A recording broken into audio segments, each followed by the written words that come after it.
શું તમે MSME loan લેવા માંગો છો? પણ યાદ રાખજો, એમએસએમઈ લોન લેતા પહેલા 2 ડોક્યુમેન્ટ છે સૌથી અગત્યના છે.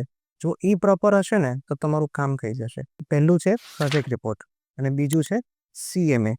હા, પ્રોજેક્ટ રિપોર્ટ એટલે એવી વસ્તુ જેમાં તમારી કંપનીના રજિસ્ટર્ડ એડ્રેસ, તમારું પ્રોડક્શન, કે તમે હવે કંપનીમાં શું કરવાના છો, તમારું માર્કેટિંગ શું પ્લાન છે, આખી પ્રોડક્શન સાયકલ આવે, તમારા મેનેજમેન્ટ વિશે બધી ડિટેલ્સ, આ બધી જ ડિટેલ તમારા પ્રોજેક્ટ રિપોર્ટમાં હોય છે, જેના પરથી એક બેન્કર એ જોવે ને એટલે ઇમિડિયેટલી તમારી આખી પ્રોફાઇલ એક્સેસ કરી શકે છે. અને બીજું છે સીએમએ. સીએમએ એટલે એવું કહેવાય કે પ્રોજેક્ટનો એક તમારા કંપનીનું એક હાર્ટ, કે જેની અંદર તમારી આખી ફાઇનાન્શિયલ પોઝિશન કહેવામાં આવે છે.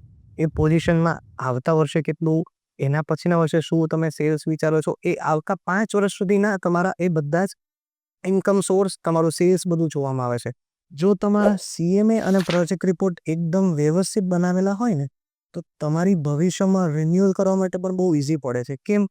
બનાવતા તો કાગળ કંઈ પણ બની જાય, પણ જો એ ફેક્ટ અને પ્રોજેક્શન સાચા ના હોય તો કાલે ઉઠીને તમને પ્રોબ્લેમ થાય. એટલે હંમેશા ધ્યાન રાખો, જ્યારે પણ તમે એમએસએમઈ લોન લેવા જાઓ તો તમારા પ્રોજેક્ટ રિપોર્ટ અને સીએમએ એકદમ એક્યુરેટ ડિટેલ સાથે હોવા જોઈએ, જેથી તમને અને બેન્કરને વધારે ઇઝીલી ખ્યાલ આવી જશે.